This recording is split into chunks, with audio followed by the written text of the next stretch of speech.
देखिए, मैं जो है कल का उनका बयान आया श्री नितिन अग्रवाल जी का, वो मैंने भी सुना है।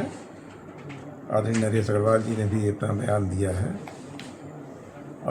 मैं समझता हूँ कि हम सब लोग भारतीय जनता पार्टी के कार्यकर्ता हैं और हम सभी का लक्ष्य होना चाहिए कि 2027 में जो हमारी विधानसभा के चुनाव होने हैं उसमें हम सभी लोग मिल करके सभी के प्रयासों से 2022 का जो भारतीय जनता पार्टी का इतिहास रहा उसको हम लोग फिर से दोहराएं और पूरे ज़िले में 8 की 8 सीटें हम लोग भारतीय जनता पार्टी के पक्ष में करें।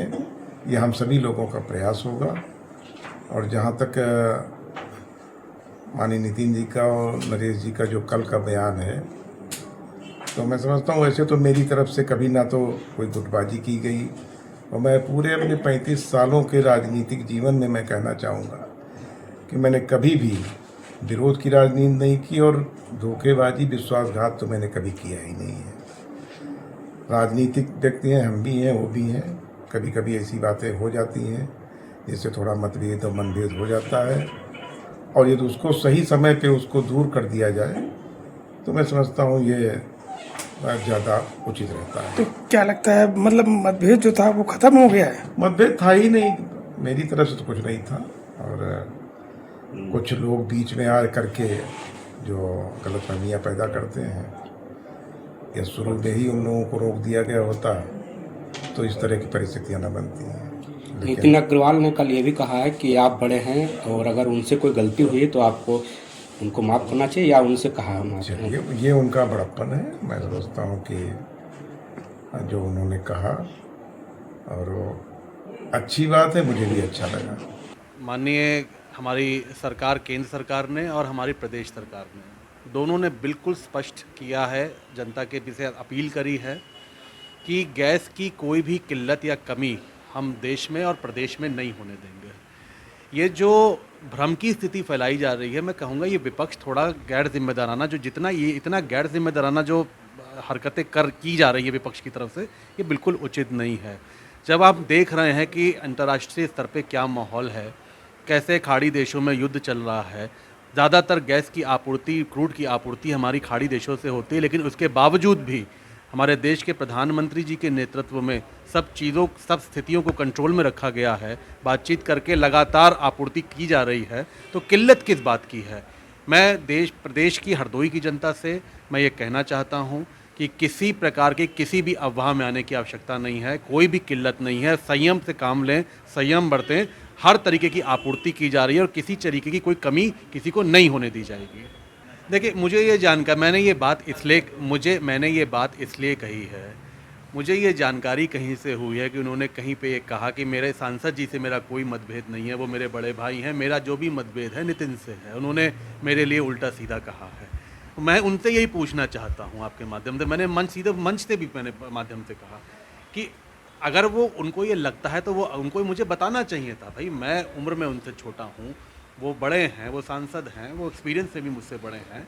अगर उन्हें कोई चीज़ ऐसी लगी होती या लगी थी, मैंने कुछ ऐसा कहा था जो उन्हें चोट पहुंचाई, तो एक बार मुझे कह देते। अगर मैंने कही होती तो मुझे क्षमा मांगने में, मुझे माफ़ी मांगने में मुझे कोई संकोच नहीं था। लेकिन विवाद करने की कोई स्थिति नहीं थी उस वक्त। या मैं तो कहता हूँ हर चीज़ का समाधान संवाद है। अगर आपको लगता था आप मुझे बताते, हम गलती करते, हमें कोई शर्म नहीं है। अगर हमने गलती करी है तो हम अपने बड़ों से ही क्षमा मांग रहे हैं, हमें कोई इसमें गलती नहीं है। और मैं तो आज भी कहता हूँ, हम लोगों ने, मैंने हो चाहे मेरे कार्यकर्ताओं ने, चाहे हरदोई की जनता ने पूरे साफ मन से, पूरी लगन से, पूरी मेहनत से उनको चुनाव लड़ाया है और उनको 2024 का चुनाव जितवा के पार्लियामेंट में भेजा है। देखिए, हमारी तरफ से तो कोई गतिरोध ही नहीं था। टिकट मिलने से लेकर चुनाव जिताने तक एक अहम भूमिका हम लोगों ने निभाई है। हमारा किस बात का विरोध था? हमारा कोई मतभेद थोड़ी ना है। अब वो तो माननीय सांसद जी बताएंगे कि क्या गतिरोध है। नहीं, देखिए, हमने तो आज होली के मंच से हमने अपील कर दी है। मैं तो चाहूँगा कि देखिए, हरदोई के हित में, विकास के लिए, हरदोई को और आगे तेज़ी से आगे बढ़ने के लिए हम सबको एक मंच पे आना चाहिए, हम सबको एक साथ आगे बढ़ना चाहिए। मैं जयप्रकाश जी से भी अपील करूँगा इस मंच से, बड़ा हूँ राजनीति का ये फार्मूला अच्छा नहीं होता कि जो नरेश का विरोधी वो हमारा अपना। इन सब चीजों को छोड़े और जो लोग साथ में मुझे मालूम कहाँ जाएंगे क्या करेंगे, हम भी पूरा सब कार्यकर्ताओं को भी मालूम। बड़ा हूँ एमपी बनाया भी तो कहने का भी हक मिला। वो मेरे ख्याल आप सभी से सहमत होंगे। इस समय पार्टी में अध्यक्ष जी बगल में के उनसे कहूंगा तो अध्यक्ष जी हमारा संदेश उन तक पहुंचा देना, तो संदेश तो मीडिया भी पहुंचा देगा। लेकिन जब परिवार एक होता तो उसकी कदर बहुत ज्यादा उसकी कदर बड़ा होता है। और जब परिवार में कुछ लोग हड़बड़ में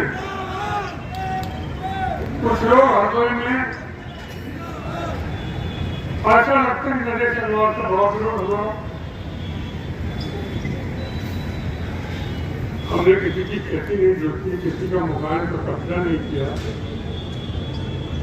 विवाह की धूम पे में नहीं पड़ा। हमसे बहुत हड़बड़ में कहा गया जब मंत्री था कि ये जमीन ले लीजिए, ये जमीन ले लीजिए।